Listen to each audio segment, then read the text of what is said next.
Oui, alors c'est pareil, on nous disait toujours que le soleil se couchait.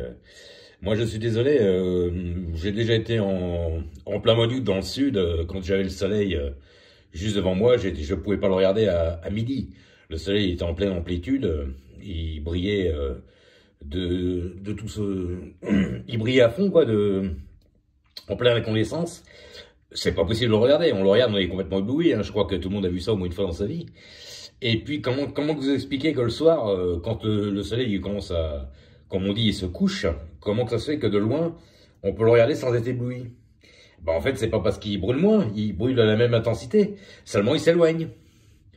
Et les gens ils disent qu'il se couche. En fait, non, c'est la perspective qui fait qu'il s'éloigne. Donc, on a l'impression qu'il se couche derrière la Terre, mais en fait, il s'éloigne.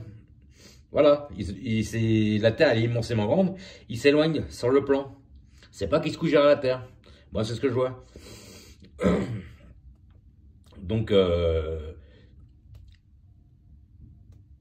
si le soleil se couchait derrière la Terre, il serait à égale distance par rapport au ciel, par rapport à nous.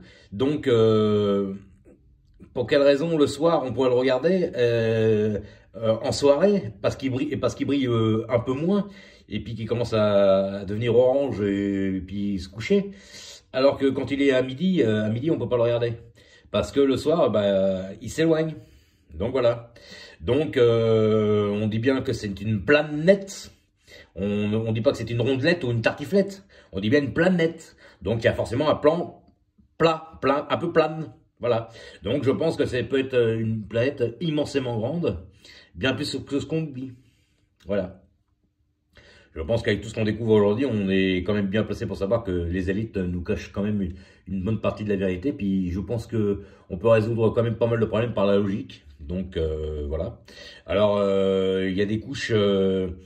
Il y a des couches de plans ésotériques différents, hein. Donc la Terre elle peut avoir différentes couches. Et puis nous, on peut en tenir une sacrée couche aussi, je suis d'accord. Mais enfin, pour celui qui est un peu dessous de jugeote, je sais pas, mais moi le monde, il y a 12 heures de nuit, 12 heures de jour. C'est tout, hein. C'est pas moi qui l'invente, hein.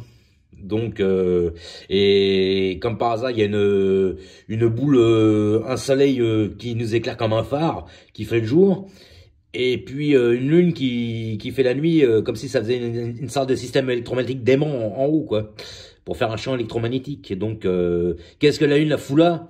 Et qu'est-ce que le soleil fout là? Si la Terre a été créée, on aurait pu très bien vivre dans le noir. Pourquoi que la Terre savait il nous fallait une lumière pour nous éclairer? C'est quand même incroyable. Tout est trop bien fait, tout est trop parfait pour que... Voilà, je sais pas, il y a quelque chose qui m'échappe quand même. Donc voilà, j'avais envie de parler de ça, parce que ça fait partie du yin-yang, de l'équilibre encore, voilà. Donc, on est en hiver, donc début du solstice d'hiver, donc début des jours qui commencent à rallonger jusque là-bas. Et quand ça sera le solstice d'été, début de l'hiver, jusqu'ici. Tout est inversé. Comme il y a des gens qui sont lunaires et des gens qui sont solaires. Il y a des fois des gens qui sont nés en hiver qui sont solaires et des gens qui sont nés en été qui sont lunaires. Donc voilà, tout est inversé, beaucoup de choses sont inversées. Allez, ciao les gens, et bonne fête de Noël d'ici là si je refais pas de vidéo.